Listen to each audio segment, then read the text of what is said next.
మన ధ్యానం కొరకై దేవుని వాక్యంలోంచి లేవీకాండము 2వ అధ్యాయానికి మరలా వద్దాం.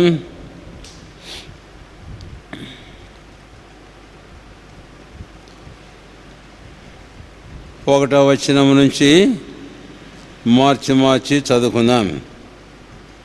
ప్రార్థనా పూర్వకంగా తేటగా చదవాలని మీకు మనవి చేస్తూ ఉన్నాను. 2వ అధ్యాయము 1వ వచనం నుంచి. ఒకడు యెహోవాకు నైవేద్యం చేయనప్పుడు అతడు అర్పించినది గోధుమ పిండిదై ఉండవలెను. అతడు దాని మీద నూనె పోసి సాంబ్రాణి వేసి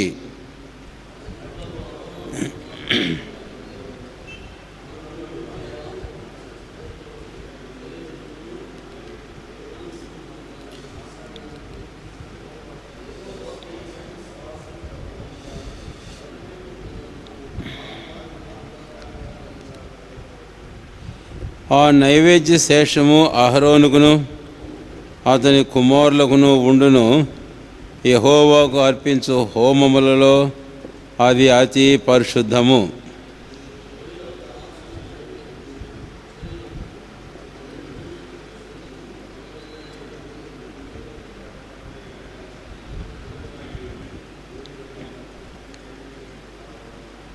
నీ అర్పణము పెనం మీద కాల్చిన నైవేద్యమైనడలా అది నూనె కలిసినది పొంగనదివునైన గోధుమ పిండిదై ఉండవలెను.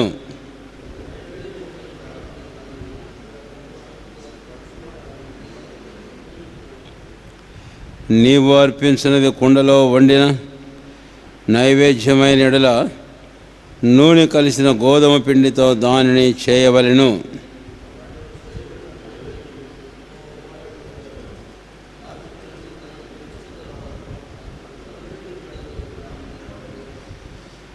అప్పుడు యాజకుడు ఆ నైవేద్యములో ఒక భాగమును జ్ఞాపకార్థముగా తీసి బలిపీఠం మీద యెహోవాకు ఇంపైన సువాసన గల హోమముగా దానిని దహింపవలెను.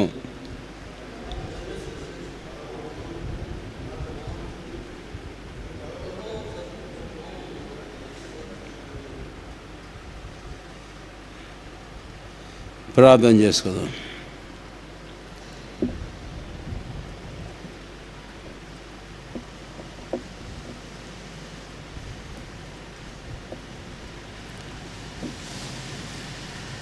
ప్రేమ కలిగిన మా తండ్రి, మా గమనానికి మీరు తెచ్చిన మీ వాక్యాన్ని బట్టి మీకు వందనాలు చెల్లిస్తున్నాం. ఈ 2వ భాగంలో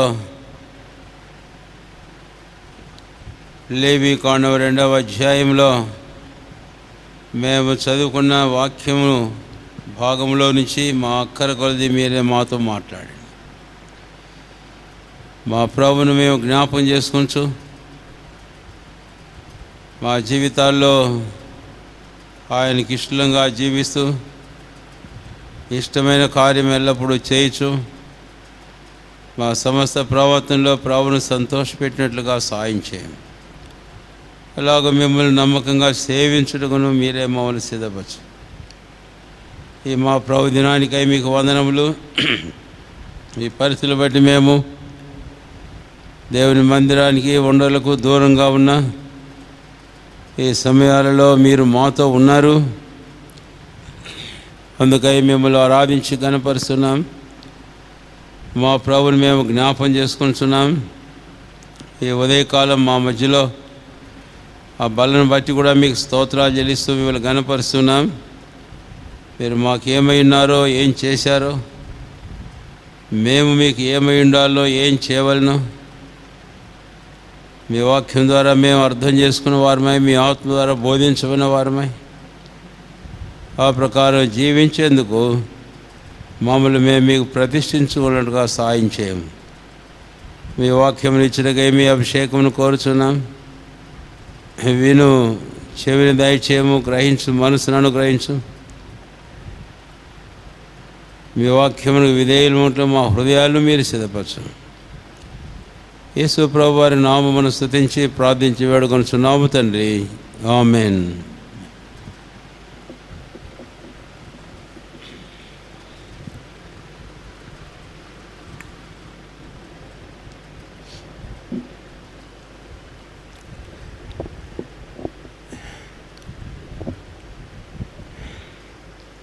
లేవి కాండము 2వ అధ్యాయం మరలా మనం మొదటి 10 వచనాలు చదువుకున్నాము. ఈ 5 బలులు మనం చూసేటప్పుడు ఒక మాట పలు సందర్భాల్లో మనం చూస్తాం. ఈ అధ్యాయంలో కూడా దయచేసి 2వ వచనం చివరి భాగం. యెహోవాకు ఇంపైన సువాసన గల హోమముగా బలిపీఠం మీద అందులో ఒక భాగమును జ్ఞాపకార్థముగా దహింపవలెను. మరలా క్రిందకు మనం వస్తే 10వ వచనంలో చివరి భాగంలో 9వ వచనం చివరి భాగంలో యెహోవాకు ఇంపైన సువాసన గల హోమముగా దానిని దహింపవలెను. 10వ వచనం చివరి భాగం యెహోవాకు అర్పించు హోమములలో అది అతి పరిశుద్ధము. ఈ అర్పణం కూడా ప్రభువైన దేవునికి అర్పించే అర్పణం నైవేద్య బలి అని. నైవేద్య బలిని గురించి ఇందాక మనం ఆరాధన కొరకై ఒక చిన్న తలంపు మనం చూచాం. దేవుడు తన విశ్వాసాన్ని బట్టి మన కొరై చేసిన చక్కని ఆ క్షయమైన జీవితాల కొరకైన దేవుని ఏర్పాటును మనము తలంచుకుంటూ మనం కృతజ్ఞతాస్తుతులు సమర్పించాం. కాబట్టి నైవేద్య బలి అనేది ఒక రీతిగా ఇది thanks giving offering to the lord అని మనం చెప్పుకున్నాం. అయితే 2వ భాగానికి మనం వచ్చేటప్పుడు ఇది ప్రభువైన దేవునికి మనం చేయనటువంటి సేవను అది మనకు చూపిస్తూ ఉంది అని. ఇది ప్రభువైన దేవునికి ఆయన ప్రజలంగా మనం చేయనటువంటి సేవ ఒక సాదృశ్యం, the symbol of our service to our God. మన దేవునికి మనం చేయు సేవకు సాదృశ్యం ఇక్కడ మనం చూస్తాం. అది నైవేద్య బలి అని. ఎందుకు ఈ మాట వాడాను అని అంటే, ఇక్కడ మనం చదివిన వచనాలలో అది యెహోవాకు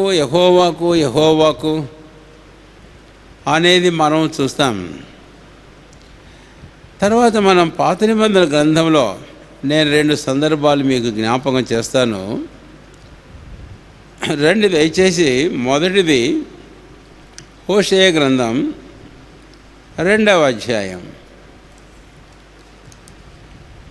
హోషేయ 2వ అధ్యాయం 8వ వచనం చదువుతున్నాను.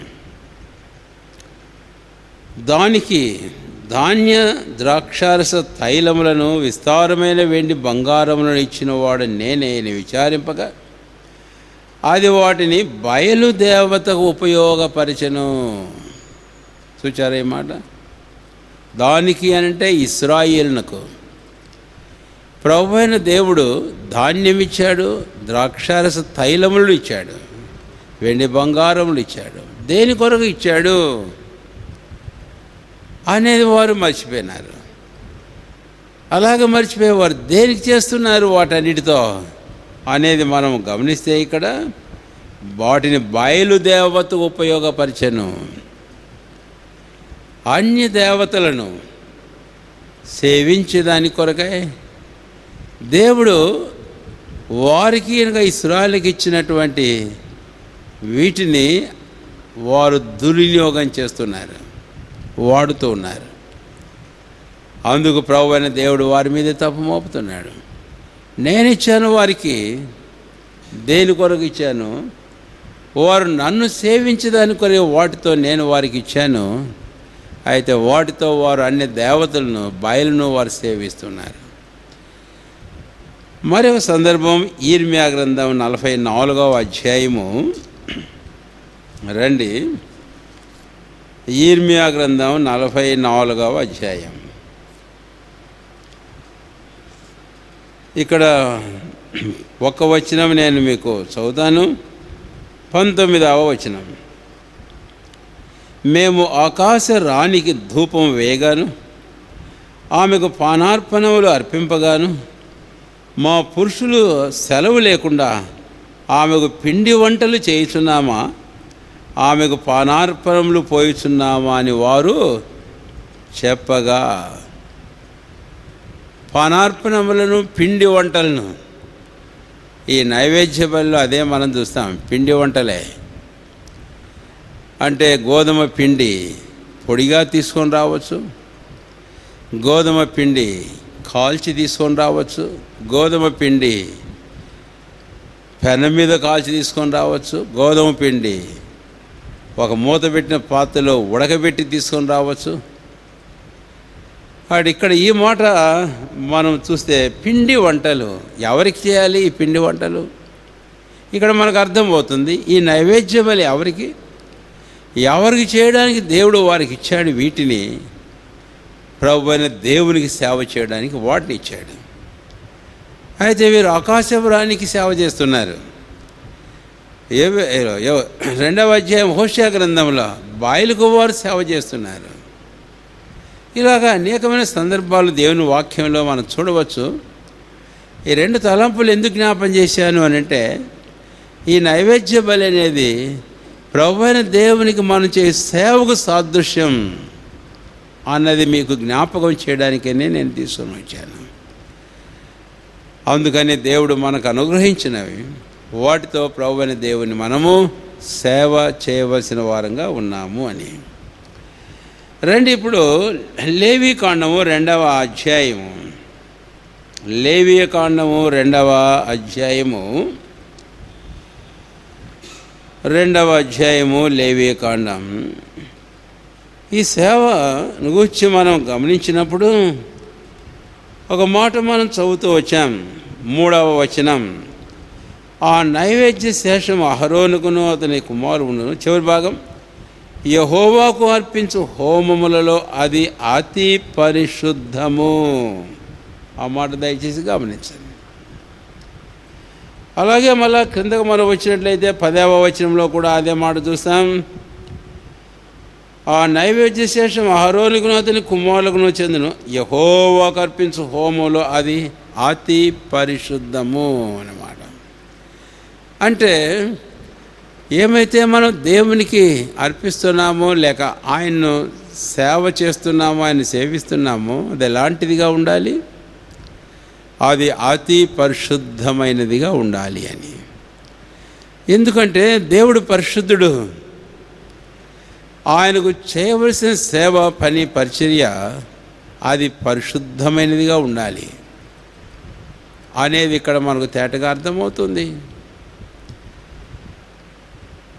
అది యెహోవాకు అతి పరిశుద్ధం. ఈ బలి విషయంలో ఈ మాట వాడాడు, కానీ మిగిలిన అర్పణల విషయంలో మనం కొన్నిసార్లు చూడం. అయితే ఈ నైవేద్య బలి దేవునిచే ఈ సేవ విషయానికి మనం వచ్చినప్పుడు అది యెహోవాకు అతి పరిశుద్ధమైనటువంటి బలిట. ప్రభు అయిన దేవుడు పరిశుద్ధుడు కనుక ఆయన పరిశుద్ధముగా సేవింపబడవలసిన వాడే. అందుకనే లూకా సువార్తలో మనం గమనించినప్పుడు ఆ చక్కని మాట చూస్తాం. 1వ అధ్యాయం లూకా సువార్త 1వ అధ్యాయము. రండి దయచేసి 68 నుంచి 75 వరకు కలిసి ఉంటాయి. అందులో చివరిలో ఒక మాట జ్ఞాపం చేస్తాను. మనము శత్రువుల చేతిలోంచి విడిపింపబడి మన జీవితకాలమంతయు నిర్భయులమై ఆయన సన్నిధిని పరిశుద్ధముగాను నీతిగాను ఆయనను సేవింపను అనుగ్రహించుటకు, చూచారా, ఆయన సన్నిధిని పరిశుద్ధముగాను నీతిగాను ఆయన సేవింపను. కాబట్టి దేవుడు అలాగ సేవింపబడువాడు. సేవించువారు ఆ ప్రకారము ఆయన్ను సేవించడం అనేది ఇక్కడ చూస్తాం. ఆవిడ గుర్తుంచుకుందాం. 2వ భాగంలో ఆయనకు చేయనటువంటి సేవ చాలా పరిశుద్ధమైంది. It is the service of holiness and sanctity the most holy. దేవుని పని, దేవుని పరిచర్య అనే సేవ ఎలాంటిది అనేది మనం అర్థం చేసుకోవడం చాలా అవసరమే. That service is the most Holi service, because our God is the God of holiness. పరిశుద్ధతను బట్టి నీవు మహనీయుడవు. నిర్గమకాండం 15వ అధ్యాయం 11 నుంచి మనం మాటలు చూస్తాం. కాబట్టే ఇక్కడ ఈ మాట మనకు అర్థమవుతుంది. కాబట్టే అలాగా మనం ఆ పని పరిచర్య చేసినప్పుడు అది ప్రభువైన దేవునికి ఎలాంటిదిగా ఉంటుందంటండి. 2వ అధ్యాయము లేవీకాండము 2వ అధ్యాయం 2వ వచనం చివరి భాగం. యెహోవాకు ఇంపైన సువాసన గల హోమము, యెహోవాకు ఇంపైన సువాసన గల హోమము. ఆ మాట మీరు గమనించండి. కాబట్టి ఇలాగా పలు పర్యాయంలో ఆ మాటను మనం చూస్తాం. ప్రభువైన దేవునికి అది సువాసనకరమైన హోమం. ఈ సేవ ఆ ప్రభువైన దేవునికి పరిమళ వాసనగా ఉంటుంది. ఎఫెసీ పత్రిక 5వ అధ్యాయంలో మనం గమనించినప్పుడు అక్కడ పౌలు అపొస్తలులు మన ప్రభువైన యేసుక్రీస్తు వారి విషయమై వ్రాసిన ఈ మాట 5వ అధ్యాయము ఎఫెసీలకు రాసిన పత్రిక 2వ వచనం. క్రీస్తు మిమ్మల్ని ప్రేమించి పరిమళ వాసనగా ఉన్నట్టుకు మన కొరకు తాను దేవునికి అర్పణముగాను బలిగాను అప్పగించుకొనిను, అలాగునే మీరును ప్రేమ కలిగి. ప్రభువైన యేసుక్రీస్తు వారి యొక్క సేవ, ఆయన పరిచర్య, ఆయన జన్మ, ఆయన జీవితం, ఆయన సేవ సమస్తం ఎలాగా పరిశుద్ధమైందిగా ఉందో తద్వారా ప్రభువైన దేవునికి అది సువాసనకరమైన హోమముగా ఉండింది అనేది ఇక్కడ మనం చూస్తాం. యేసుప్రభు వారు లోకంలో జన్మించిన ఉద్దేశం ఆయన సేవ చేయడానికే. ఆయన జన్మించకముందే ఆయనకు ఒక పేరు, నా సేవకుడు. యెషయా 42వ అధ్యాయంలో ఆయన జన్మించినప్పుడు ఫిలిప్పీ 2వ అధ్యాయంలో పౌలు రాస్తుంటాడు, దాసుని పోలికగా పుట్టాడు, దాసుని స్వరూపమును ధరించాడు. ఆయన ప్రభువైన క్రీస్తు వారు తన సొంత మాటల్లోనే మత్తయి సువార్త 20వ అధ్యాయం 28వ వచనంలో ఇలాగన్నాడు, నేను మనిషి యొక్క మోడ్ని పరిచారం చేయించుకుంటూ రాలేదు, కానీ పరిచారం చేయుటకును అనేకులకు ప్రతిగా విమోచన క్రయధనముగా ఆ ప్రాణం పెట్టుటకును వచ్చాడు. ప్రభువైన యేసుక్రీస్తు వారు ఆయన లోకానికి ఏపించిన ఉద్దేశం. అలాగూ చేసి యోహాను సువార్త 17వ అధ్యాయము 4వ వచనంలో చేయుటకు నువ్వు నాకు అనుగ్రహించిన పని భూమి మీద సంపూర్ణంగా నెరవేర్చి నీ నామాన్ని మహింపరిచాను అన్నాడు. అందుకే తండ్రి తన కుమారునికి వచ్చి ఇచ్చిన సాక్ష్యం మొదటి నుంచి చూస్తాం, పలు పర్యాలు చూస్తాం. ఏరు నా ప్రియ కుమారుడు, ఏరేంది నేను ఆనందించుచూ ఉన్నాను. ఆయన జన్మ, ఆయన జీవితం, ఆయన పని, ఆయన పరిచర్య తండ్రికి సువాసనకరమైన హోమంగా ఉన్నది. ఈ రోజున అలాంటి సేవ మనము చేయాలి అని. కాబట్టి నైవేద్య బలి అది ప్రభువైన యేసుక్రీస్తు వారికి, ఆ దేవునికి మనం చేసే సేవకు సాదృశ్యం, గుర్తు. అయితే ఆ సేవ ఎలాంటిదిగా ఉండాలి అనే విషయానికి మనం వస్తే అది పరిశుద్ధమైనదిగా ఉండాలి. ఆ నైవేద్య బలి అతి పరిశుద్ధి, most holy. The meal offering is the most holy offering. అప్పుడు మాత్రమే అది తండ్రి అయిన దేవునికి అంగీకారంగా ఉంటుంది, సువాసనకరంగా ఉంటుంది అని. దైవజనుడు మోషే లేవీలను గూర్చి ఆయన దీవెన వచనం పలికేటప్పుడు ఆ మాట వాడాడు. ద్వితీయోపదేశకాండం 33వ అధ్యాయము 8వ వచనం నుంచి మనం చూస్తాం. అతడు చేయు కార్యమును అంగీకరించుము, అతని బలమును అంగీకరించుము. కాబట్టి మన బలమును, మనం చేయు కార్యమును ప్రభు అంగీకరించాలి. దానికి సువాసనకరమైన హోమంగా ఉండాలి. అది అంగీకరించబడడానికి గుర్తు మనం చూస్తాం. సరే, కాబట్టి ఇప్పుడు లేవీ కాండం దయచేసి 2వ అధ్యాయము. ఈ నైవేద్య బలి దేవునికి మనం చేసే సేవను మనకు చూపిస్తుంది, దాని గుర్తు. రెండవది, ఆ సేవ ఎలాంటిదిగా చేయాలి అనే విషయాన్ని మనం గమనిస్తే అది అతి పరిశుద్ధమైనదిగా సేవ. ఎందుకంటే దేవుడు పరిశుద్ధుడు, ఆయన సేవ పరిశుద్ధమైంది, పరిచర్య. అప్పుడే అది ఆయనకు అంగీకారంగా ఉంటుంది అనేది మనం చూస్తూ వచ్చాం. కాబట్టి ప్రభువైన దేవుడు ఈ నైవేద్య బలిని గూర్చి చక్కని సూచనలు, వివరణ ఇచ్చాడు. అందుకని నేను ఈ మాట జ్ఞాపం చేస్తున్నాను. ఆ గోధుమ పిండితో కలిపి ఇంకా ఏమేమి అర్పించాలి, లేక ఏమి అర్పించకూడదు అని, వాటితో వేటిని కలపాలి, వేటిని కలపకూడదు అని.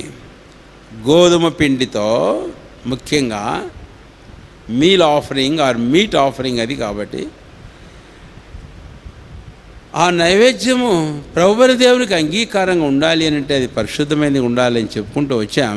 ఇప్పుడు ఆయన అంగీకరిస్తాడు. అందుకొరకని ఏమి కలపకూడదు, ఏమి కలపాలి, దానితో కలిపి ఏమి అర్పించాలి అనే విషయాల గురించి ప్రభు చక్కని వివరణ ఇచ్చాడు. ఆ వివరణలో మనం చూస్తాం. రండి, 2వ అధ్యాయము 11వ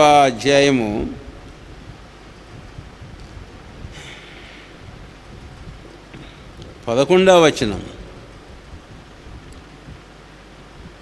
అలాగే 5 వచనాల్లో కూడా మనం చూస్తాం. కాకపోతే ఇక్కడ సూటిగా పదం ఉంది కనుక అక్కడికి వచ్చాను. మీరు యెహోవాకు చేయ నైవేద్యం ఏదియో పులిసి పొంగిన దానితో చేయకూడదు. పులిసి పొంగిన దానితో చేయకూడదు అనే మాట. అంటే దేవునికి మనం చేయి సేవ, పని, పరిచర్య ఈ పులిసి పొంగిన వాటితో మనం కలిపితే ఆ సేవ అపవిత్రమవుతుంది అని. కాబట్టి మనం అర్థం చేసుకోవాలి, పరిశుద్ధులైన దేవునికి మనం చేయ పరిశుద్ధమైన సేవ చెడగొట్టి, అపవిత్రపరిచి, కలుషితం చేసేటటువంటి పరిస్థితుల గురించి ప్రభువైన దేవుడు మాట్లాడుతూ వచ్చాడు. ఇక్కడ పులిసి పొంగినది ఏదేను దానితో కలపకూడదు, అర్పింపకూడదు అని. So let us not mix with the leaven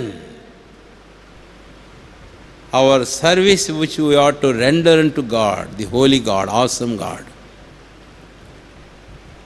ఆ పరిశుద్ధులైన దేవునికి మనం చేసే సేవ ఈ పులిసిన పిండితో ఏమాత్రము కలపకుండా పరిశుద్ధముగా ఆయన్ను దహించగ్ని అయిన దేవుని సేవించాలి.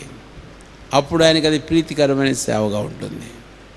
హెబ్రీ 12వ అధ్యాయము 29వ వచనంలో ఆ మాటను మనం చూస్తాం. సరే, ఇప్పుడు మనం పులిసిన పిండి అనే విషయానికి వచ్చాం కాబట్టి దేవుడు ఆ సంగతి ఇక్కడ వ్రాయించి ఉంచాడు కనుక ఈ భాగంలో 4 విషయాలు నేను మీకు జ్ఞాపం చేయాలి. మొదటిదిగా కొరింథీయులు రాస్తూ పౌలు అపొస్తలుడు మొదటి పత్రిక 5వ అధ్యాయంలో ఈ పులిసిన దానిని గురించి మాట్లాడుతూ ఇలాగన్నాడు. రండి, 1 కొరింథీ 5వ అధ్యాయము 8వ వచనం. కొన్ని వచనాల తర్వాత మీరు చదవండి. 8 గనుక పాతదైన పులిపిండితోనైను దుర్మార్గతయు దుష్టత్వము నన్ను పులిపిండితోనైను కాకుండా, ఇక్కడ మనం చూస్తాం దుర్మార్గతయు దుష్టత్వము నన్ను పులిసిన పిండి, పాతదైన పులిసిన కాడి పాతదైన పులిసిన పిండితోనైనను దుర్మార్గతయు దుష్టత్వమునను పులిసిన పిండితో. ఒకే మాట వాడితే ఇక్కడ బాగుంటుంది. Any kind of sin, in which we lived in the past. గతంలో జన్మించిన ఆ పాపంలో ఏ పాపంలో మనం జీవిస్తూ వచ్చామో ఆ ఏ పాపమైనను సరే అది పులిసిన పిండి, పాతదైన దుర్మార్గతయు దుష్టత్వమునను పులిసిన పిండి. క్రొత్తగా జన్మించిన వారు 2 కొరింథీ 5:17 పౌలు భక్తుడు రాస్తూ ఒక మాట అంటాడు, కాగా ఎవడైనా క్రీస్తునందునిలా వాడు నూతన సృష్టి, పాతవి గతించిన, ఇదిగో సమస్తమును క్రొత్తవాయిను. క్రొత్తవి, పాతది ఎక్కడుంది? ఇంకా పేతురు అపోస్తలులు 1 పేతురు 2 1, 2, 3 కలిసి ఉన్నాయి. ఎక్కడ వ్రాస్తూ ఈ మాట అంటాడు, యెహోవా ప్రభు దయాళుని రుచి చూచినట్లయితే మీరు క్రొత్తగా జన్మించిన శిష్యులను పోలిన వారై వీటన్నిటిని మానండి అన్నాడు. అక్కడ ఏమేమి చెప్పాడు? 5 సంగతులు చెప్పాడు. వీటిని మానండి. పేతురు రాసిన మొదటి పత్రిక 1-2 1 పేతురు 2 వీటిని మానమన్నాడు. సమస్తమైన దుష్టత్వమును, సమస్తమైన కపటమును, వేషధారణ, అసూయ, సమస్త దూషణ మాటలను మాని క్రొత్తగా జన్మించిన శిష్యులు. ఇక్కడ దుష్టత్వమైన మాట రావడం మనం చూస్తాం. కాబట్టి నేను ఈ మొదటి తలంపు దాటిపోతుండగా పాపము అనే విషయాన్ని నేను మీకు జ్ఞాపం చేస్తున్నాను. పులిసిన పిండి గత జీవితం, పాత జీవితం, శరీర సంబంధమైన జీవితం పాపమునకు గుర్తుగా మనం చూస్తున్నాం. దేవుడు పరిశుద్ధుడు, ఆయనకు జరగవలసిన సేవ పరిశుద్ధమైన సేవ. అయితే ఇలాంటి పాపమును చూపించే ఈ పులిసిన పిండి, ఈ పాపంతో ప్రభువైన దేవుని సేవింపతగునా? అందుకనే దేవుడు తన ప్రవక్త అయిన యెషయా ద్వారా మాట్లాడుతూ ఇశ్రాయేలు జనాంగంతో ఇలాగంటాడు. యెషయా గ్రంథం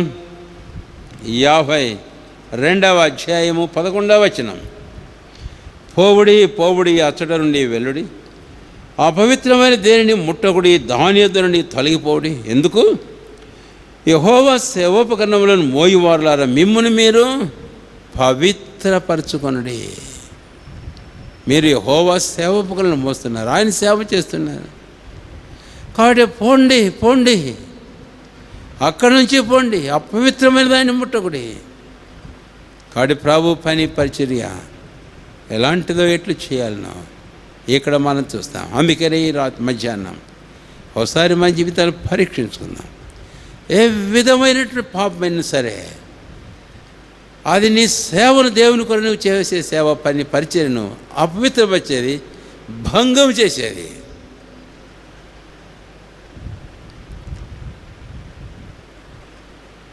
రెండవ తలంపుకు మనం వస్తే రండి దయచేసి పులిసిన పిండి అనే విషయానికి మనం వచ్చినప్పుడు బైబిల్లో ప్రభువైన యేసుక్రీస్తు వారు ఆ పదం తానే వాడాడు. మనము మత్తయి సువార్తకు వద్దాం. రండి దయచేసి మత్తయి సువార్త. ప్రభువైన యేసుక్రీస్తు వారు తన శిష్యులను ఉద్దేశించి పలు పర్యాయములు ఆ విషయాన్ని గురించి మాట్లాడాడు. 16:6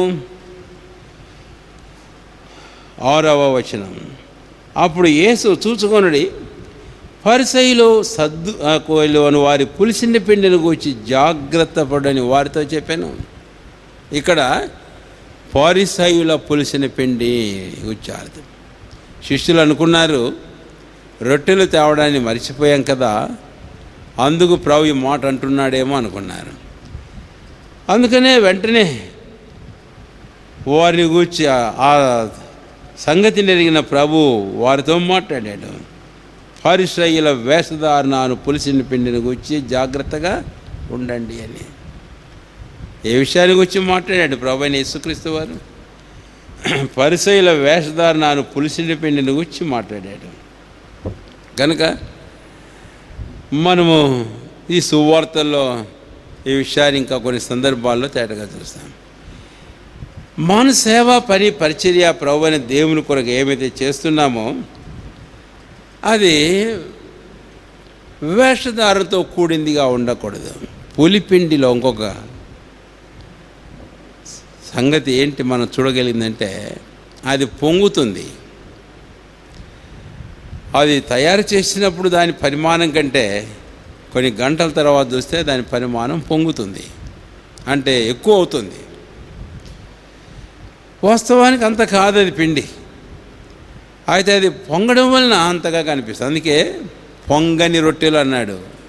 పొంగినది పులిసినది,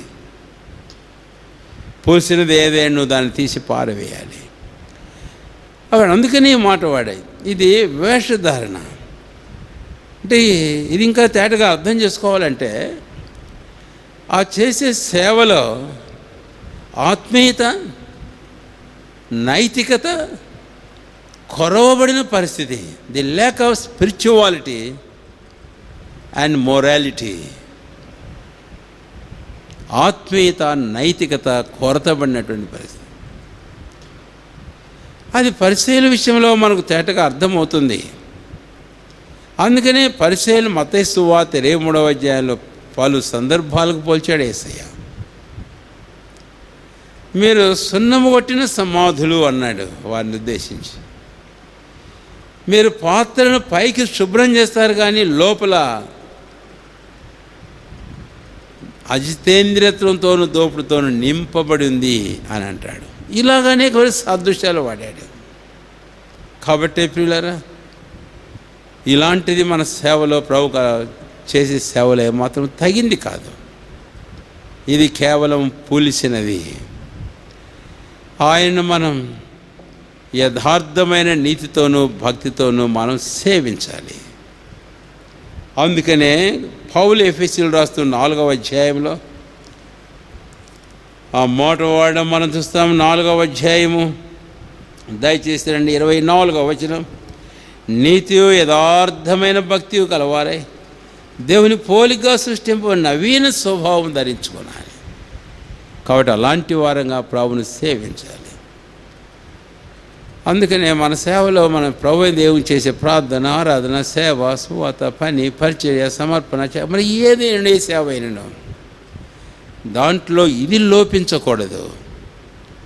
ఈ ఆత్మీయత, ఈ నైతికత, ఈ విలువలు ఏమాత్రం లోపించినా కూడా అది కేవలం పొంగినదిగా, పులిసిన పిండితో, వేషధారంతో కూడిందిగా ఉంటుంది. అది ప్రభువుకు ఏమాత్రం అంగీకారమైంది కాదు. దేవుడు వేషధారులను ద్వేషించునని, ఆయన యథార్థవంతులను బలపరచునని వాక్యంలో మనం చూస్తాం. కాబట్టి రెండవదిగా ఇలాగూ ప్రభువును మనం యథార్థమైన హృదయంతో ప్రభువును సేవిద్దాం. నిజమైన దైవికమైన ఆత్మీయతతో, చక్కని నీతి విలువలతో కూడిన సేవ. ఏదో ఇంతగా చేస్తున్నామనేది కాదు. అందుకే మనం క్రీస్తు న్యాయపీఠం అంటే తేబడు ఆ పని పరిచర్యను గురించి పౌలు అపోస్తలులు మాట్లాడేటప్పుడు విశ్వాసుల పనిని, వారి సేవంతటిని 2 గుంపులకు పోల్చాడు. ఒకటి వెండి బంగారు వెలగల రాళ్ళు, రెండవది కర్ర గడ్డి కొయ్యకాలు. ఈ పరిమాణాన్ని బట్టి చూస్తే వెండి బంగారు వెలగల రాళ్ళు చాలా తక్కువ పరిమాణంలో ఉంటాయి. కర్ర గడ్డి కొయ్యకాలు ఇంత గొప్ప పరిమాణంలో ఉంటాయి. కానీ నిలిచేది ఏంటి అని అంటే వెండి బంగారు వెలగల రాళ్ళే. కాబట్టి వెలపడి కనపడుతున్నట్లు, ఇంతగా ఉన్నట్లు అది చేయడం ఏమాత్రం సరికాదు. అందుకనే కొంతమంది అంటుంటారు, ఇది బలుపా లేక వాపా అని. దానినే పరిసయ్యుల పులిసిన పిండికి పోల్చాడు. మూడవదిగా మనం గమనించినట్లయితే ఇక్కడ మరొక మాట కూడా చదివాం 16వ అధ్యాయంలో 6-7 వచనాల్లో. ఏమిటి ఆ మాట అంటే, సద్దూకయ్యులు పులిసిన పిండిని గురించి జాగ్రత్త పడి అని. ఇప్పుడు మనం ఆ క్రింద వచనానికి రావడం కూడా అవసరం. మత్తయి సువార్త 16వ అధ్యాయంలో ఆ క్రింద ప్రభువైన యేసుక్రీస్తు వారే వాటి గురించి మాట్లాడేటప్పుడు ఇలాగంటాడుదండి. 12వ వచనం. అప్పుడు రొట్టెల పులిసిన పిండిని గురించి కాదు కానీ పరిసయ్యులు సద్దూకయ్యులు వారి బోధన గురించే జాగ్రత్త పడి అనేది. 3వ పులిసిన పిండి సద్దూకైలేక బోధ. ఏంటి సద్దూకైలేక బోధ అనే విషయానికి మనం వస్తే, అది తప్పుడు బోధ. మన గత వారంలో, అంతకుముందు వారంలో మనం చూచాం. సద్దూకైలు ప్రభువైన యేసుక్రీస్తు వారి దగ్గరికి వచ్చి అడిగిన ప్రశ్న, ఆమె అతనికి భారీగా ఉండెను, సంతానం లేక చనిపోతే తన తర్వాత 6 సహోదరులు పెళ్లి చేసుకున్నారు, ఆమెను వాళ్ళు అలాగే చనిపోయినారు. పునరుత్థానమందు ఈమె ఎవరికి భార్యగా ఉంటుంది? మనకు తెలుసు ప్రభు ఇచ్చిన జవాబు, మీరు లేఖనలు కానీ దేవుని శక్తిని కానీ ఎరగక పొరబడుచున్నారు. పునరుత్థానమందు పెళ్ళికి చేసుకోరు, పెళ్ళికి ఇయ్యబడరు అన్నాడు. కాబట్టి వాళ్ళు ఏమన్నారు అంటే పునరుత్థానమే లేదు. పునరుత్థానం లేదని చెప్పి సద్దుకైలు ఇంకొక రకమైన బోధ. అంటే పునరుత్థానమే కానీ లేకపోతే విశ్వాసమే వ్యర్థమవుతుంది. మనం ఆ విషయానికి వచ్చి ఇప్పుడు మళ్ళీ ధ్యానం చేసుకోకపోవడంలే. అందుకని తప్పుడు బోధ. ప్రభు చెప్పిన ఆ మాట జ్ఞాపం చేశాను, మీరు లేఖనములను దేవుని శక్తిని ఎరగగా పొరబడుచున్నారు. ఎంతమంది ఈ దినాల్లో రక్షణ అయితే పొందుతారు, అయితే సత్యానికి వచ్చేటప్పటికి ఎంతమంది పొరబడుతూ ఉన్నారు. పౌలు తిమోతి రాస్తూ మొదటి పత్రిక 2వ అధ్యాయము 4వ వచనంలో ఈ మాట అంటాడు, మనుషులందరూ రక్షణను పొంది సత్యమును గూర్చిన అనుభవ జ్ఞానం కలవారై ఉండవలని దేవుడు ఇచ్ఛయించుచున్నాడు. ఇది దేవునికి ఇష్టం. రక్షణ పొందడం మాత్రమే కాదు, రక్షించవని నీవు సత్యమును గూర్చిన అనుభవ జ్ఞానానికి రావాలని, అటు సత్యముతో ప్రభువుని దేవుని సేవించాలి. ఆయన ఆత్మయు, ఆయన సత్యమైన దేవుడు. కాబట్టి ఆయనకు చేసే సేవ సత్యమైనటువంటిదిగా ఉండాలి. సద్దూకైల పులిసిన పిండితో కాదు, అబద్ధ బోధలతో కాదు, తప్పుడు బోధలతో కాదు, దేవుని వాక్య విషయంలో పొరబడటంతో కాదు. అలాగా పొరబడిన సందర్భాలలో ప్రభువైన దేవుని సేవ, నువ్వు చేసే సేవ, పని, పరిచర్య అపవిత్రపరచబడుతుంది. అది పరిశుద్ధమైనదిగా, అతి పరిశుద్ధమైనదిగా ఉండదు. ప్రభువుకు అంగీకారమైనదిగా ఏ మాత్రంలో ఉండదు ఆ సేవ. కాబట్టి ఆ విషయాన్ని మనం గమనించవలసిన వారంగా ఉన్నాం. ఈ విషయంలో మనం జాగ్రత్త పడాలి. పౌలు అపోస్తలులు పర్యాయములు ఆ విషయాన్ని గురించి హెచ్చరించాడు, కానీ నేను ఒక్క వచనం జ్ఞాపం చేస్తున్నాను. 1వ తిమోతి 4వ అధ్యాయం 1వ వచనం, అంచె దినముల్లో అబద్ధికుల వేషధారణ వల్ల మోసపరచు ఆత్మల యందును దయ్యముల బోధ యందును లక్ష్య పెట్టి ఏమవుతారంటండి, అనేకుల విశ్వాస విషయంలో భ్రష్టులు అవుతారని ఆత్మతేటగా చెప్పుచున్నాడు. జాగ్రత్త ప్రవృంది ప్రియులారా. ఇలాంటి బోధలు విశ్వాస విషయంలో మనల్ని భ్రష్టులుగా చేసే బోధలు. అందుకని ఇటు బోధల విషయంలో ఈ బోధలు ఏ బోధలో కాదు, ఈ ప్రభు బోధలని మోసగించవచ్చు పడకు. బైబిల్లో నుంచే బోధించినప్పటికీ అవి ప్రభు బోధని నువ్వు ఎంచకూడదు. పౌలే అంటాడు, ఆ బోధలు ఎలాంటివి? అబద్ధికుల వేషధారుల మోసపరచు ఆత్మలు, దయ్యముల బోధలు. They are the teachings and doctrines of the devils, not God. దేవుని బోధలు కాదు, దయ్యముల బోధలు. అందుకనే జాగ్రత్తగా ఉండు. ఈ విషయాలకు వచ్చి సరైన గ్రహింపగలిగి అట్లు వాక్యానుసారంగా సత్యమును అనుసరించి ప్రభువైన దేవుని సేవిద్దాం.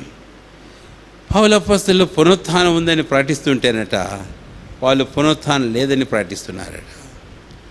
పౌలు అపోస్తలులు గలతీ ప్రాంతాలలో సంఘాలలో కేవలం విశ్వాసం ద్వారా ఒక పాపి నీతిమంతుడుగా తీర్చబడతాడని బోధిస్తుంటే, క్రీస్తు సువార్తకు భిన్నమైన సువార్తను తెచ్చిన వారు కాదన విశ్వాసం ఉంచండి కానీ క్రియలు కూడా అవసరమని చెప్పేసి బోధించడం మొదలుపెట్టారు. అందుకని ఆ బోధ, ఆ సువార్తను గురించి సువార్త అంటూనే పౌలు అపోస్తలులు ఏమన్నాడు? గలతీ 1:6 క్రీస్తు సువార్తను చెరపగొడుతున్నారు, అది భిన్నమైన సువార్త అన్నాడు. కాబట్టి ఎలాంటి సేవ చేస్తున్నావు?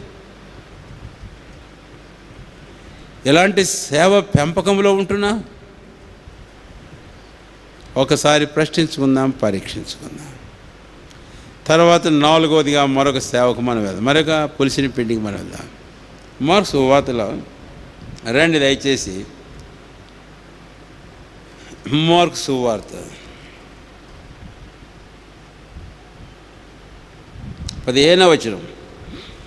ఆయన చూచుకొనుడి, పరిసయ్యుల పులిసిన పిండిని గూర్చి హేరోదు పులిసిన పిండిని గూర్చి జాగ్రత్త పడని వారిని హెచ్చరింపగా. హేరోదు పులిసిన పిండిని గూర్చి అనే మాట ఇక్కడ మనం చూస్తాం.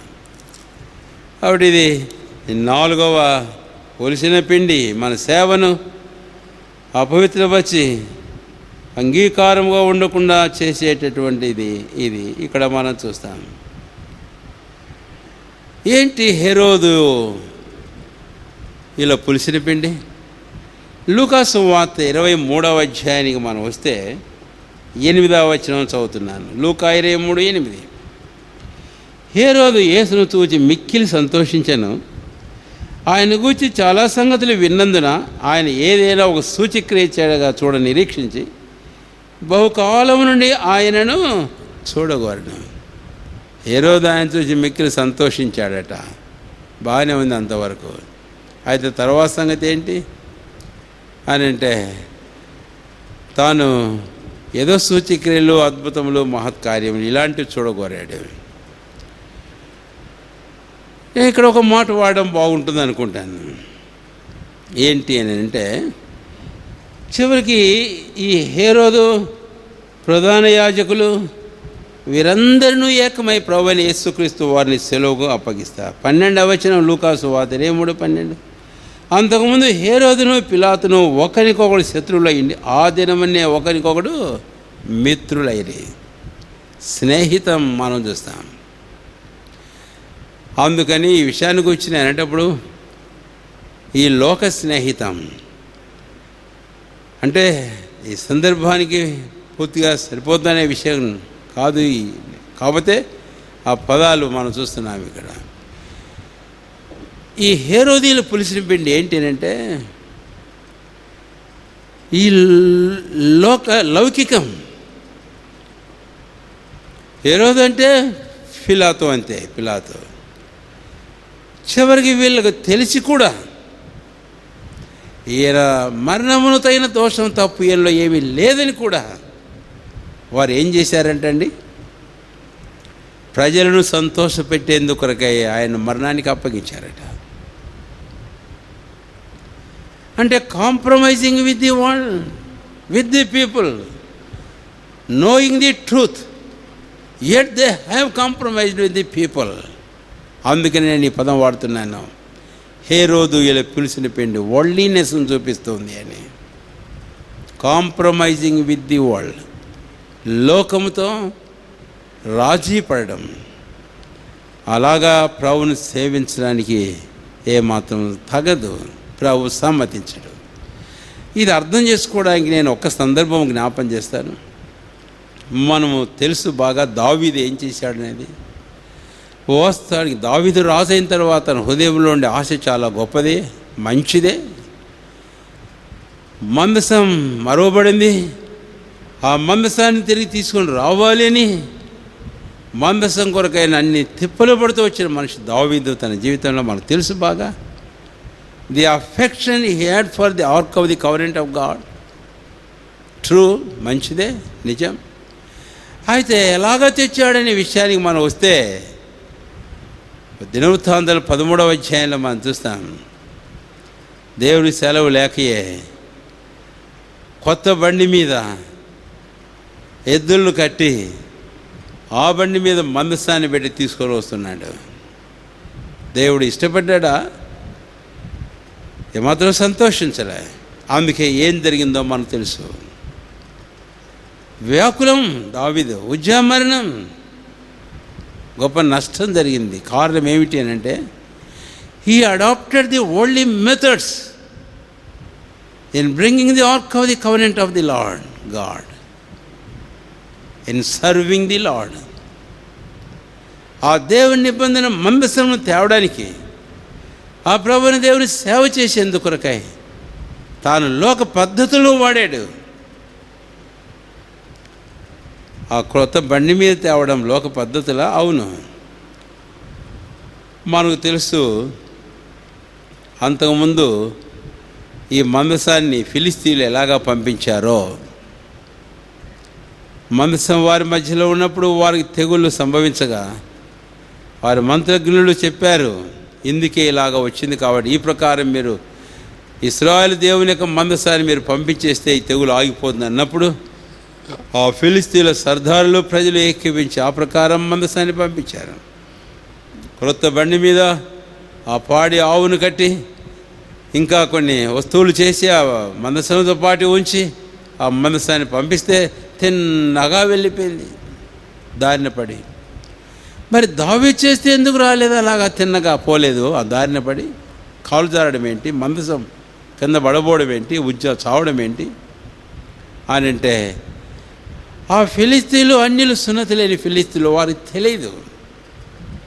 కాబట్టి వారలాగా చేయడం, దావీదు ఆ ప్రకారం చేయడం, వాళ్ళ పద్ధతిని అవలంబించడం, అడాప్టింగ్ ది మెథడ్ ఆఫ్ ఫిలిస్టీన్స్, దేవుడే మాత్రం సమ్మతించలేదు. సేవ చేయడానికి ఈరోజు పలు రకాలైన పద్ధతులు అవలంబిస్తుంటాం. ఈ అధ్యాయంలో మనం ఇంకా పోతే ఆ విషయాలు మనకు అర్థమవుతాయి. తేనెను కూడా అర్పించవద్దన్నాడు, పులిసి పిండితో కూడా. పులిసిన పిండిని, తేనెను కూడా నైవేద్యంలో అర్పించకూడదని ప్రభువైన దేవుడు చెప్పాడు. ఎందుకు అలాగ తేనె అర్పించకూడదని అంటే, ఆ దినముల యందు అన్ని దేవతలకు అన్యులు అర్పించే అర్పణలో తేనె విశేషమైనదిగా అర్పిస్తుంటారట. కాబట్టి మీరు ఆ తేనెను అర్పించకూడదు దేవుడైన యెహోవాకు అంటే ఎందుకు ప్రభు చెబుతున్నాడు ఆ మాట? బైబిల్లో వాక్యం తేనెకు పోల్చబడింది, తేనె చాలా మధురమైంది, నిజమే కాదనం. ఇది కూడా it is a kind of hypocrisy, ఒక విధమైన వేషధారంతో కూడింది. ఎందుకు అని అంటే నేను మీకు చెబుతాను. కొన్నిసార్లు కొంతమంది చేసుకునే వంటకాలలో ఒకటి ఉంటుంది, అది మ్యాట్లాగా ఉంటుంది, ప్రెస్ చేస్తారు, గుంటలు గుంటలు పడుతుంది ఆ కేక్. అది రుచికి చూస్తే ఏం బాగుండదు. అందుకని ఆ గుంటలు గుంటలుగా చేయబడిన దాంట్లో తిరిగి తేనె పోస్తారు. తేనె పోసి దాన్ని తింటూ ఉంటారనమాట. అంటే ఒరిజినల్గా స్వీట్నెస్ లేదు అందులో, కానీ ఆ తేనె పోయడం ద్వారా దానికి స్వీట్నెస్ వచ్చింది. కాబట్టి దాన్ని కూడా ప్రభువైన దేవుడు వద్దన్నాడు. It is not the original sweetness, you should not offer the honey also. సరే, 4వ తలంపులోనే ఇక్కడ మీకు జ్ఞాపం చేయకూడుతున్నది ఏంటంటే, లోకస్తులు, లోక పద్ధతులు దేవుని సేవలోనికి తీసుకొని రావడం ఏమాత్రం సరైంది కాదు. ప్రభువైన దేవుడు ఆయన సొంత విధానంలోనే ఆయన సేవించబడవలని కానీ, ఆయన సేవ చేయాలని కానీ మనం ఇతరమైన పద్ధతులు అవలంబించే ఏమాత్రం వీలు పడదు అని. అందుకని 4వదిగా హేరోదీయుల పులిసిన పిండిని గురించి మాట్లాడాడు. ఇప్పుడు 4 సంగతులు మనం చూసాం. 1, దుర్మార్గతయు దుష్టత్వమును, ఏ పాపమైన అపిత్తత మాలిన్యమైన. 2వది, యథార్థమైన ఆత్మీయత, నైతిక విలువలు లేకుండా ప్రభువైన దేవుడిని సేవించడం, ఇది వేషధారణ. అందుకనే పౌలు అంటాడు, తిమోతికి రాసే సందర్భంలో కూడా ఏమన్నాడు తెలుసా? వారు పైకైతే దేవుణ్ణి ఎరుగుదమని చెప్తారు, కానీ వారి క్రియలను బట్టి చూస్తే భ్రష్టులనై ఉన్నారంటాడు. పైకి భక్తి గల వారి వలన దాని శక్తిని ఆశ్రయించిన వారినై ఉన్నారట. 3వది, తప్పుడు బోధల గురించి మనం చూసాం.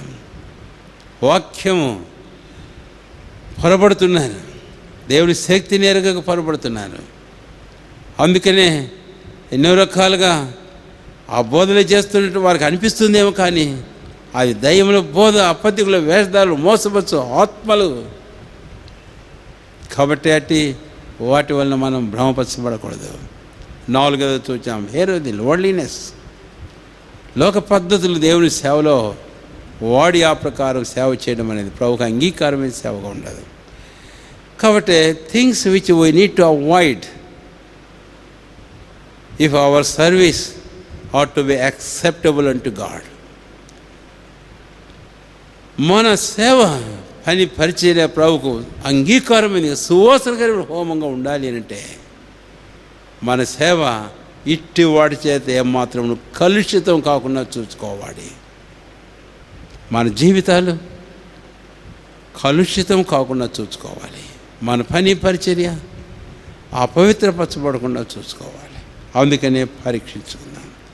లేవీకాండం 2వ అధ్యాయం రండి దయచేసి. 2వ అధ్యాయము లేవీకాండం. ఇక్కడ మనము వేటితో ఈ నైవేద్య బలిని కలిపి అర్పించాలి దేవునికి అంగీకారంగా ఉండడానికి అనే విషయానికి ఇప్పుడు మనం రాబోతాం. కేవలం 1-2 విషయాలు చూద్దాం.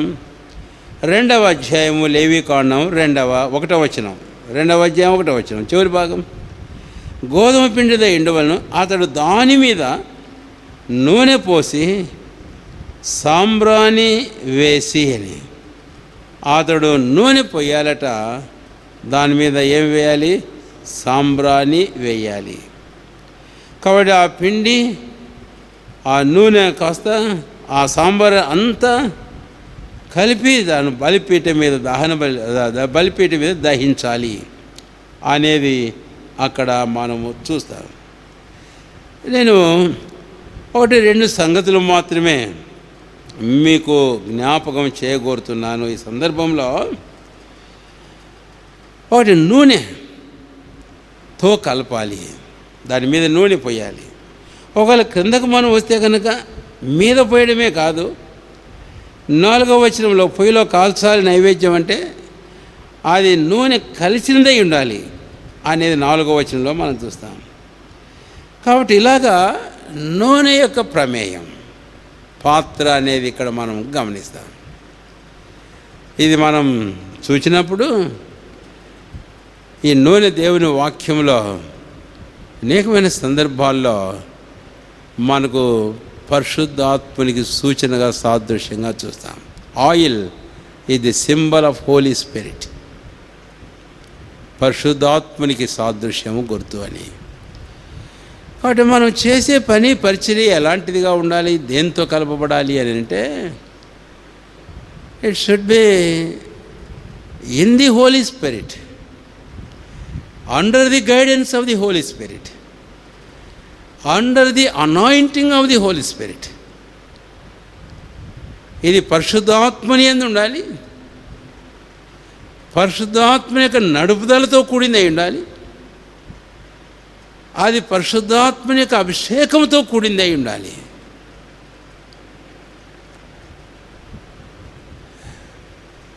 ఒక చిన్న తలంపు జ్ఞాపం చేస్తే ఈ విషయాలు మనం అర్థం చేసుకోవడానికి పౌలు అపొస్తలుల జీవితంలో అపొస్తలుల కార్యములు 16వ అధ్యాయంలో మనం గమనించినప్పుడు రండి దయచేసి అపొస్తలుల కార్యములు 16వ అధ్యాయం. విస్తారమైన సేవ జరుగుతుంది ఆసియా ప్రాంతాలలో. 16వ అధ్యాయం అయితే 6వ వచనంలో ఆసియాలో వాక్యం చెప్పకూడదని పరిశుద్ధాత్మ వారిని ఆటంకపరిచినందున. పరిశుద్ధాత్ముడు ఆటంకపరుస్తాడా? వాక్యం చెప్పకూడదని. అక్కడ వాక్యం చెబుతుంటే అద్భుతాలు జరుగుతున్నాయి, ఆత్మలు రక్షించబడుతున్నారు. అవును, పరిశుద్ధాత్ముడే చెప్పాడు. వారికి అర్థమైంది ఇది voice of the Holi spirit and they are being restrained by the Holi spirit of God. అర్థం చేసుకున్న వారే వారు తమ వైఖరిని మార్చుకున్నారు. 6వ వచనం, వారు ఫ్రుగియా గలతియా ప్రదేశముల ద్వారా వెళ్ళిరి, ముసియా దగ్గర వచ్చి బితూనీకి వెళ్ళటకు ప్రయత్నం చేసిరి. అంటే they took another way in their serving or in their service to the Lord. ఇంకొక మార్గాన్ని వాళ్ళు బయలుదేరి వెళుతున్నారు, ఇంకొక వైపుగా వెళుతున్నారు. 7వ వచనం, యేసు యొక్క ఆత్మ వారిని వెళ్ళనీయలేదు. యేసు యొక్క ఆత్మ వారిని వెళ్ళనీయలేదట. ఎందుకని వెళ్ళనీయడం లేదు? ఇంకా వారు తమకు తామే ప్రయత్నం చేస్తున్నారు. ఇప్పుడు ఇక్కడ కూడా ప్రయత్నం చేశారట. అదే కదా మనం చదివా, వెల్లుటకు ప్రయత్నం చేసిరి. ఆటంకం వచ్చినప్పుడు వెంటనే ఆగి అడిగి ఉండాల్సింది. కానీ ఇక్కడ ఆటంకపరిచాడు కాబట్టి ఇటువైపు వెళ్దాంలే అనుకొని అటు వెళ్తుంటే అక్కడ యేసు యొక్క ఆత్మ వారిని వెళ్ళనీయలేదు. అప్పుడు ఇంకా ఏమి తోచగా ఆగిపోయారు. త్రోయకు వచ్చి అప్పుడు ఆగిపోతే అప్పుడు దర్శనంలో ఒకడు కనపడి, మాసిదోనియాలో మాకు సహాయం చేయటకు రాకూడదా అన్నటువంటి అప్పుడు అర్థమైంది. నాకు ఏమని అర్థమైపోయింది? రండి దయచేసి 10వ వచనం, అతనికి ఆ దర్శనం కలిగినప్పుడు వారు సువార్త ప్రకటించడం దేవుడు మమ్మల్ని పిలిచి ఉన్నాడని మేము నిశ్చయించుకొని వెంటనే మాసిదోనియాకు బయలుదేరటకు యత్నము చేసితిమి. ఇంకా ఆటంకపరచలే. ఇప్పుడు అర్థమైంది guidance of the spirit. It is to direct them, guide them to that land Macedonia. దేవునికి తెలుసు ఆయన సిద్ధపరిచిన కొన్ని ఆత్మలు. కాబట్టి తర్వాత ఏం జరిగిందో మనకు తెలుసు. ఆ దేశంలో వాక్యం ప్రవేశించింది, ఆ దేశంలో ప్రభు కార్యాలు ఆరంభించాడు, ఆ దేశంలో ఆత్మలు రక్షించబడ్డారు, ఆ దేశంలో తర్వాత కాలంలో సంఘాలు కట్టబడ్డాయి. కాబట్టి పౌలు అంతటి గొప్ప దైవజనుడు అయినప్పటికీ ప్రభువుకు దేవుని ఆత్మ చేత నడిపించబడడం అనేది ఇక్కడ మనం చూస్తాం. మరొక సందర్భం మాత్రం మీకు జ్ఞాపం చేస్తాను. మనం జకర్యా గ్రంథం 4వ అధ్యాయానికి వచ్చినప్పుడు 6-7 వచనాలలో ఆ జెరుబ్బాబెలు ఉన్న గొప్ప పని ఆ దేవాలయం కట్టే విషయంలో, అంతేకాదు విపరీతమైన భయంకరమైన ఆటంకములు గొప్ప పర్వతాల్లాగా వచ్చాయి. అప్పుడు ప్రభువైన దేవుడి మాట అంటాడు, జెరుబ్బాబెలును ధైర్యపరుస్తూ కూడా పలికాడు, గొప్ప పర్వతమో జెరుబ్బాబెలును అడ్డగించునే ఎంత మాత్రం దానం, కృప కలునుగాక కృప కలునుగాక అని జనులు కేకలు వేయగా ఇలాగ చేస్తారు. కాబట్టి ఇది శక్తి చేతనే బలం చేతనే కాదు, ఇది నా ఆత్మ చేతనే జరుగును. కనుక పరిశుద్ధాత్మనిక అభిషేకం మనకు చాలా ప్రాముఖ్యమైనది. అక్కడ మనం చూస్తాం ఆ జకర్యా గ్రంథం 4వ అధ్యాయంలో తర్వాత మనం గమనించినట్లయితే దానికి దివ్యమైన సంగతులు మనం చూస్తాం. ఆ ఒలీవ నూనె గుచ్చే మనం చూస్తాం. మన జీవితాల్లో ఈ అభిషేకం అవసరం. 133వ కీర్తనలో మనం గమనించినప్పుడు అక్కడ అహరోను తల మీదుగా పోయబడి గడ్డ మీదుగా అంగీల అంచుల మట్టుకు జారిన పరిమళ తైలం కోలే ఉందంట. అక్కడ ఉంది ఆశీర్వాదమును, శాశ్వతమైన జీవమును. కనుకనే అటు అభిషేకం రెండవదిగా చాలా ప్రాముఖ్యమైనది. యేసయ్య తన శిష్యులతో అదే చెప్పాడు. ఆయన వెళ్ళిపోతూ, మీరు వెళ్ళి పలానా చోటు నిల్చుండండి, తండ్రి వాగ్దానం చేసిన ఆత్మ నేను మీదకి పంపిస్తాను. ఆయన వచ్చినప్పుడు మీరు శక్తి పొందుతారు. అప్పుడు మీరు యెరూషలేములో, యూదయ, గలిలయ, సమరయ దేశంలో బుద్ధివంతుల వరకును మీరు నాకు సాక్షులై ఉంటారని. Jesus understood the very the importance of the anointing of the Holi spirit of God to his disciples. అది మన జీవితంలో ఎంతైనా అవసరం. ఇక్కడ మరొక మాట కూడా నేను జ్ఞాపం చేయాలని కోరుతున్నాను. ఈ ఆయిల్ ఏం చూపిస్తుంది అనే విషయానికి మనం వచ్చినప్పుడు మీరు ప్రయత్నం చేసి చూడండి. అంత చిన్న గోధుమ పిండి తీసుకొని దాంట్లో నూనె పోస్తే ఆ నూనె ఎంతవరకు అయితే తడుస్తుందో అంతవరకు ఆ పిండి అంతా ఒకటిగా అవుతుంది. దాని మీద నూనె పోయాలన్నప్పుడు ఆ నూనె ఏం చేస్తుంది అనేది మనం గమనిస్తే చూస్తే ఆ పిండి అంతటినీ ఒకటిగా చేస్తుంది. అందుకని ఇక్కడ మరొక తలంపు ఏంటి అంటే ఆ నూనె బైండ్ చేస్తుంది, యునైట్ చేస్తూ ఉంది. అందుకే 133వ కీర్తన ఇందాక నేను మీకు జ్ఞాపం చేశాను. సహోదరులు ఐక్యతగా నివసించడం ఎంత మేలు, ఎంత మనోహరం అని అంటూ ఆ తర్వాత అన్నాడు అభిషేకానికి వచ్చి, అక్కడ ఆశీర్వాదం శాశ్వత జీవనం నుండి యెహోవా ఆజ్ఞాపించున్నాడు అన్నాడు. కాబట్టి మూడవదిగా ఏం చూపిస్తున్నాడు ఆ నూనె ఏం చూపిస్తుంది అంటే మన పని పరిచర్య అది ఆత్మయందు ఒక్కటిగా కలిసి చేసేదిగా ఉండమని చాలా ప్రాముఖ్యమైంది అని. ఆ దినాలలో ఇలాంటి పరిస్థితులు కూడా కొరవబడిపోయినాయి. అందుకే దేవుడు ఆ సత్యానికి వచ్చి వారు తేడతెల్లం చేయడానికి పలు సందర్భాలు బహిరంగంగానే కనపరిచాడు. పరిశుద్ధాత్మను గురించి మనం ధ్యానం చేసే సందర్భాల్లో అపొస్తలుల 2వ అధ్యాయము, 8వ అధ్యాయం, 10వ అధ్యాయం, 19వ అధ్యాయం మనం జ్ఞాపం చేసుకున్నాం. ఆ 2వ అధ్యాయంలో కేవలం యూదులు, 8వ అధ్యాయంలో సమరయులు, 10వ అధ్యాయంలో అన్యులు, 19వ అధ్యాయంలో గ్రీకేయులు, ఆ తర్వాత 10వ అధ్యాయంలో పేతురు అపొస్తలుడు అన్నాడు మనకు వలె పరిశుద్ధాత్మ వరమును పొందిన వీరు అన్నాడు. కాబట్టి మనకు వారికి భేదం ఎక్కడుంది?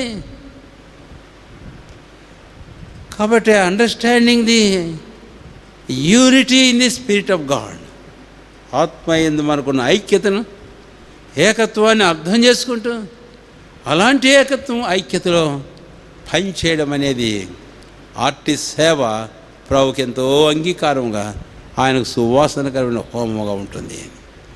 కాబట్టి నూనె కలపాలి అని అన్నాడు. నేను మరొక మాట కూడా జ్ఞాపం చేస్తాను. నూనె కలిపి దీన్ని ఏం చేయమన్నాడు? దయచేసి లేవీకాండం 2వ అధ్యాయం, లేవీకాండం 2వ అధ్యాయం 2వ వచనం చివరి భాగం.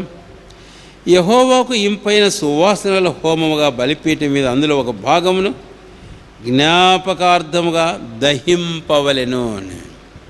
ఏం చేయాలంట? దాన్ని దహించాలి అన్నాడు. ఈ దహించాలి అని అన్నప్పుడు అక్కడ మనకు ఏం కనపడుతుంది అనే విషయానికి మనం వస్తే అక్కడ అగ్ని కనపడుతున్నట్లుగా మనం చూస్తాం. ఆ అగ్ని కనుక లేకుండా ఉంటే ఈ గోధుమ పిండి కానీ, నూనె కానీ, సాంబ్రాణి కానీ తెచ్చినాక ఏ వస్తువులని కానీ అది దహించబడదు. దహించబడకపోతే ప్రభు అయిన దేవునికి అది సువాసనకరమైన హోమముగా ఉండదు. అది ఆయన అంగీకరించి అది సువాసనకరమైన హోమంగా ఉండడానికి ఖచ్చితంగా దాంతో అగ్ని కలపాలి. Need to be put in the fire, other fire also to be mixed with that. ఆ నిప్పుల మీద, ఆ మంటల మీద వేయబడాలి, అది అలాగ దహించబడాలి. లేకపోతే సువాసనకరంగా ఉండదు. ఇది ఏం చూపిస్తుంది అనే విషయానికి మనం వస్తే, ఈరోజు ప్రభువైన దేవునికి మనం చేసే సేవతో అగ్ని కలపడాలి అని దేవుని వాక్యంలో అగ్ని అనేకమైన సంగతులు మనం చూపిస్తున్నప్పుడు, ఈ సందర్భంలో ప్రభువుకు మనం చేయనటువంటి సేవ అనే ఈ సందర్భంలో నేను మీకు జ్ఞాపం చేయాలని కోరుతున్న ఒక తలంపు ఏంటంటే, అది ఆసక్తికి గుర్తుగా మనం చూస్తాం. ఆసక్తి, the zeal in our ministry, in our service to the Lord. ప్రభు అయిన దేవునికి మనం చేసే సేవ విషయంలో ఆసక్తి, అది మనకు చూపిస్తుంది. లూకా సువార్త 24వ అధ్యాయంలో యేసుప్రభు వారు ఆ అమ్మాయికి వెళుతున్న ఆ ఇద్దరు శిష్యులతో కలిసి మాట్లాడుతూ పోయిన తర్వాత చివరికి ఆయన వారు గుర్తుపట్టాక వారిలో వారు మాట్లాడుకుంటూ ఏమన్నారు తెలుసా? 24వ అధ్యాయము రండి దయచేసి 32వ వచనం. అప్పుడు వారు ఆయన త్రోవలో మనతో మాట్లాడుతూ లేఖనం మనకు బోధపరుచుతున్నప్పుడు మన హృదయం మనలో మండుచుండలేదా? మన హృదయము మనలో ఏమవుతుందంటండి? మండుచూ ఉందంట. ఈ మండుచూ ఉండడం అనేది అంటే ఇట్ ఈస్ బర్నింగ్, లేకపోతే దహించడం అనేది కన్జ్యూమింగ్ అనే ఈ పదాలు మనం గమనిస్తే ఇక్కడ వారన్నారు ఆ మాట, వారి హృదయాలు ఎలాగా మండుతున్నాయో. తర్వాత మనం ఈ మాట ప్రభువైన యేసుక్రీస్తు వారిని ఇచ్చిన ఆ ప్రవచన భాగంలో మనం గమనించినట్లయితే అక్కడ మనం చూస్తాం 69వ అధ్యాయము 8-9 వచనాలలో ప్రభువైన యేసుక్రీస్తు వారు తన ఆసక్తిని గురించి మాట్లాడేటప్పుడు ఇంగ్లీష్లో ఏమని వాడాడు కానీ 69వ కీర్తన గ్రంథం 69వ అధ్యాయం చూడండి దయచేసి ఏముందో. 9వ వచనం, నీ ఇంటిని కూర్చిన ఆసక్తి నన్ను భక్షించి ఉన్నది. ఏమనుంది? Eaten me up. మరొక సందర్భంలో ఎక్కడో కానీ గుర్తు రావట్లేదు. కన్జ్యూమింగ్ మీ అంటే నీ ఇంటిని కూర్చిన ఆసక్తి నన్ను దహించి వేస్తుంది. ఈ దహించడం భక్షించడం అనేది ఏంటండి? భక్షించడం అంటే తినటమా, లేకపోతే దహించడం అంటే ఈ సందర్భంలో కాల్చివేయడమా? ఎక్కడ అది? రైట్, 119వ కీర్తనలో 119వ కీర్తన 139వ వచనం. ఎస్, 119వ కీర్తన 139వ వచనం చదవండి.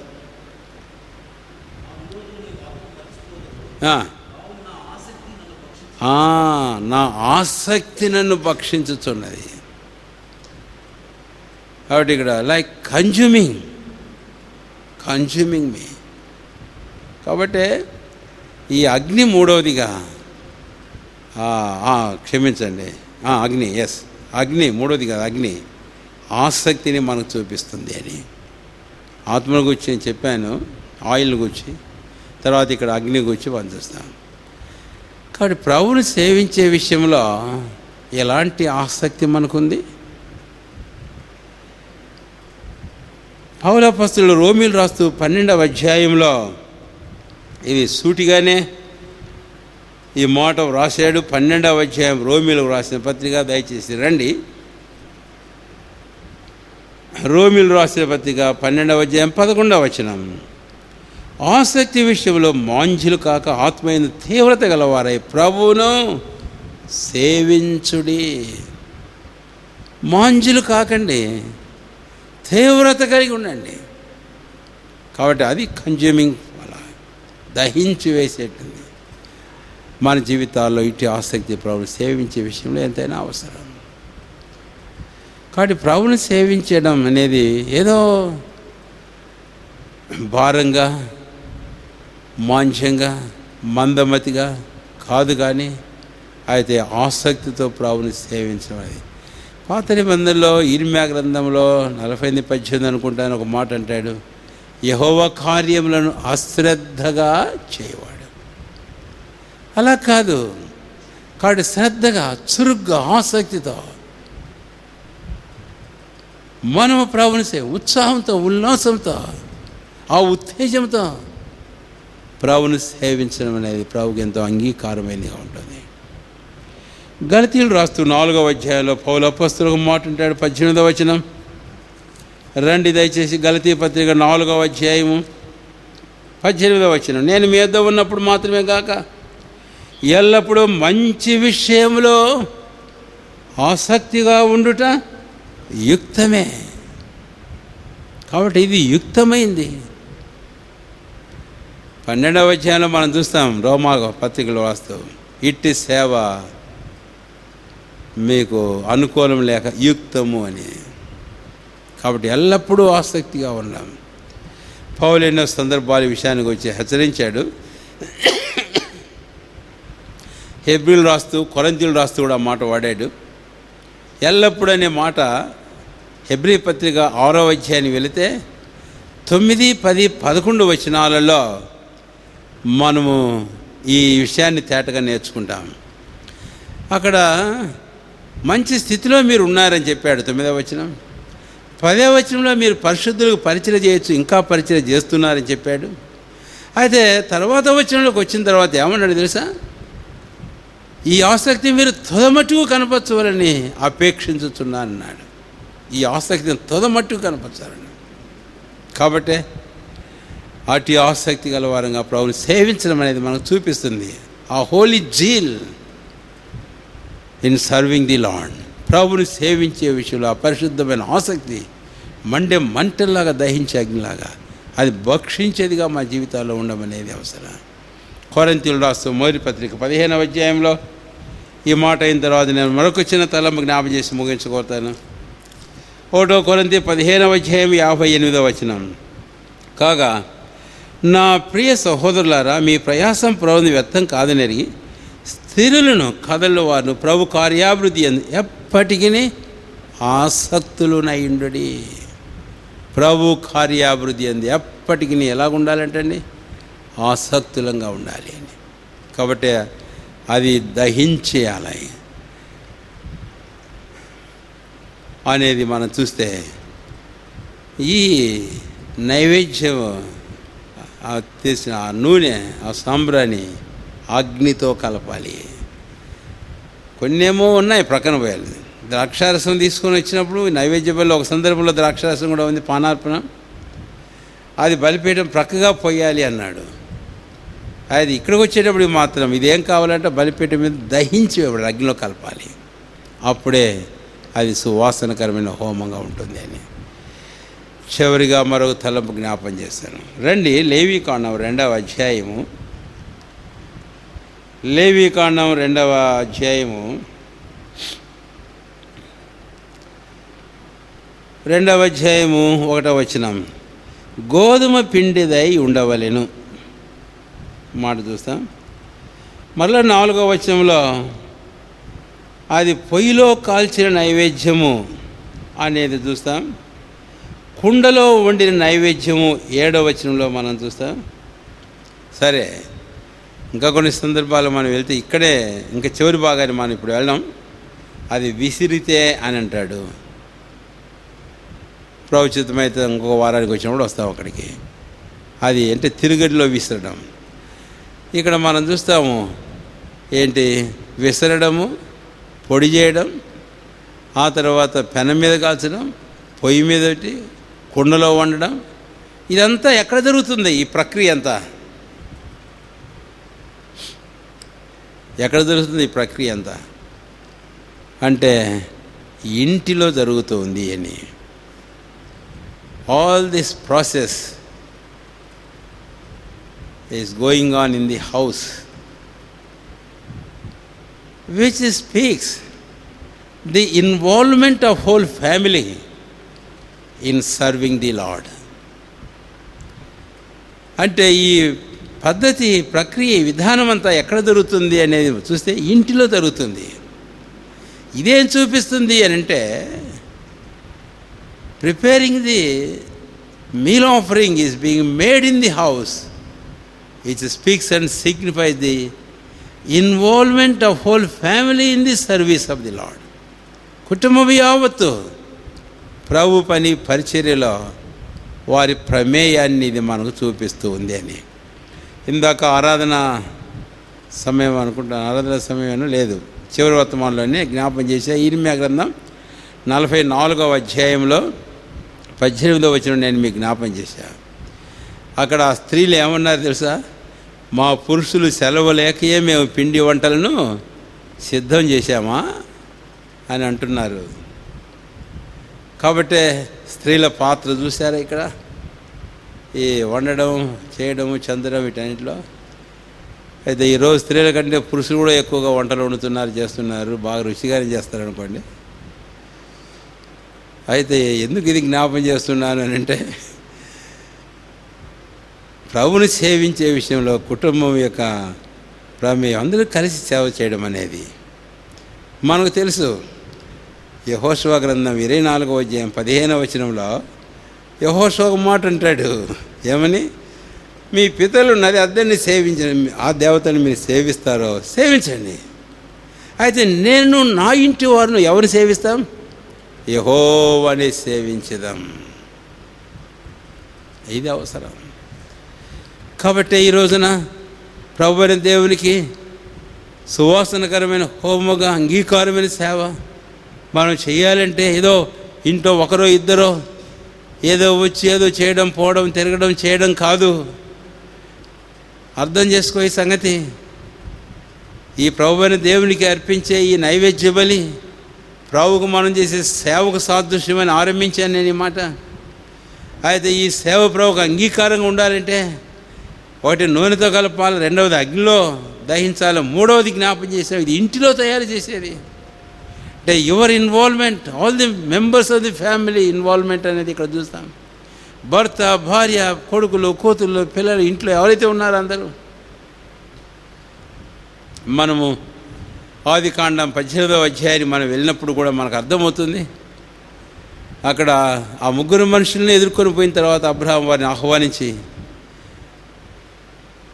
ఆహ్వానించిన తర్వాత తానొక్కడే ఏదో ఇంట్లో పోయి గోధుమ పిండి బిసికి రొట్టెలు చేయలే, లేకపోతే ఆయనకు ఆ మందల్లే పోయి ఒక క్రొవిందాన్ని తీసుకుని వచ్చి దూడ వధించలే. అయితే మరి ఏం చేశాడో మనకు తెలుసు. We understand the involvement of the whole family, even the servants also. In serving the lord they also involved. నా ఆశ్చర్యానికి ఒక మాట మీకు చెప్పాలి. ఏంటంటే ఆ మధ్య అమెరికాకు వెళ్ళినప్పుడు ఒక హోటల్కి తీసుకెళ్ళారు. ఆ హోటల్ పేరు ఏంటంటే చిక్-ఫిల్-ఏ హోటల్. అది ప్రభువును నమ్ముకున్న రక్షించున్న వారి యాజమాన్యం. అది ఆదివారం కంప్లీట్గా క్లోజ్. అసలు అమెరికాలో వ్యాపారం బాగా జరిగేది శని ఆదివారమే, విపరీతంగా జరుగుతుంది. వారంలో ఏ రోజు కంటే శని ఆదివారాలు. అయితే ఆదివారం వచ్చేటప్పుడు మూసేస్తారు, కంప్లీట్గా క్లోజ్, షట్ డౌన్. వారికి ఎవరు వచ్చినా ఎంత ఖరీదైనా సరే, ఎంత విలువైనా ఒప్పుకోరు, చేయరు, మాకు అక్కర్లేదు. వాళ్ళు బోర్డు పెడతారు. ఏం బోర్డు పెట్టారు తెలుసా? Not only we, our supporters, అంటే వాళ్ళ ఎంప్లాయీస్ని గురించి మాట్లాడాం. Our employees, our selfs, we all have to serve our Lord అంటే. మేమందరం మా కుటుంబాలతో, అంతేకాదు మా ప్రోత్సాహకులంటే ఈ సర్వెంట్స్, హోటల్లో పనిచేసే సేవకులు, మేమందరం కూడా మా ప్రభువుని దేవుని సేవించాలా. అందుకనే క్లోజ్. చాలా ఆశ్చర్యం. అది అవసరం ప్రియులారా. కాబట్టి మనం జాగ్రత్త తీసుకోవాలి ఈ విషయంలో. ఇలాంటి మినహాయింపులు మనం ఏమాత్రం ఇవ్వకూడదు. మన ఇంట్లో వారికి నేర్పించాలి, బోధించాలి, అభ్యసింపచేయాలి. ప్రభుని సేవించే విషయంలో తర్ఫీ చేయాలి. అట్లు మనము మన ఇంటి వారం ప్రభుని సేవించాలి. యెషయా అన్నాడు, నేను దేవుడు నాకు ఇచ్చిన పిల్లలను సీయోను కొండ మీద ఇశ్రాయేలు మధ్య యెహోవాని సూచనలుగాను మహత్కార్యములుగాను ఉన్నాము. కాబట్టి చాలామంది భర్తలే వస్తారు, చాలామంది భార్యలే కనపడతారు, భార్య భర్తలే, పిల్లలు కనపడరు. కొన్నిసార్లు పిల్లలు ఉంటారు, తల్లిదండ్రులు కనపడరు. కాబట్టి ఈ విషయాలు ప్రభు మనతో మాట్లాడుతుంటుండగా యెహోషువ యొక్క ఆ తీర్మానం మన తీర్మానంగా ఉండి ఆ ప్రకారం ప్రభువుని దేవుని సేవిస్తే అట్టి మన సేవ అది సువాసనకరమైన హోమంగా ప్రభువుకి ఎంతో అంగీకారంగా ఉంటుంది అని, అది మూడవదిగా మనం చూసాం. కాబట్టి మనం నైవేద్య బలి ప్రభువుని సేవించి సేవను చూపిస్తుంది. ఆ సేవ పరిశుద్ధమైందని ఆ ముందు నేను జ్ఞాపం చేసిన తర్వాత అది దేంతో కలపబడకూడదో జ్ఞాపం చేశాను. తర్వాత దేంతో కలపడాలనే విషయాన్ని 2వ అధ్యాయంలో నేను జ్ఞాపం చేశాను. ఈరోజు ఈ తలంపుల్లో మా జీవితాలు పరీక్షించుకొని ప్రభువుకు మనం నూతనంగా సమర్పించుకున్నాం. నూతన తీర్మానంతో గుర్తుంచుకుందాం. ఇది సేవను చూపిస్తుంది. మనం ప్రభువుని దేవునికి చేసే సేవ. రెండవది, ఇది ప్రభువుని దేవునికి సువాసనకరమైన సేవగా, అంగీకారమైన సేవగా ఉండాలి. ఆయన అంగీకరించేదిగా ఉండాలి. మూడవది, అట్టిదిగా ఉండాలి అని అంటే అది అతి పరిశుద్ధమైంది. ఆ సేవ ఎంతో అతి పరిశుద్ధమైంది. కాబట్టి మన జీవితాలు పరీక్షించుకొని సరి చేసుకొని ఆ ప్రకారం మనం అంగీకరించబడి మనం చేయ పని అంగీకరించబడినట్లుగా ప్రభువుకు మన జీవితాలు సమర్పించుకుందాం. ప్రార్థన చేసుకుందాం.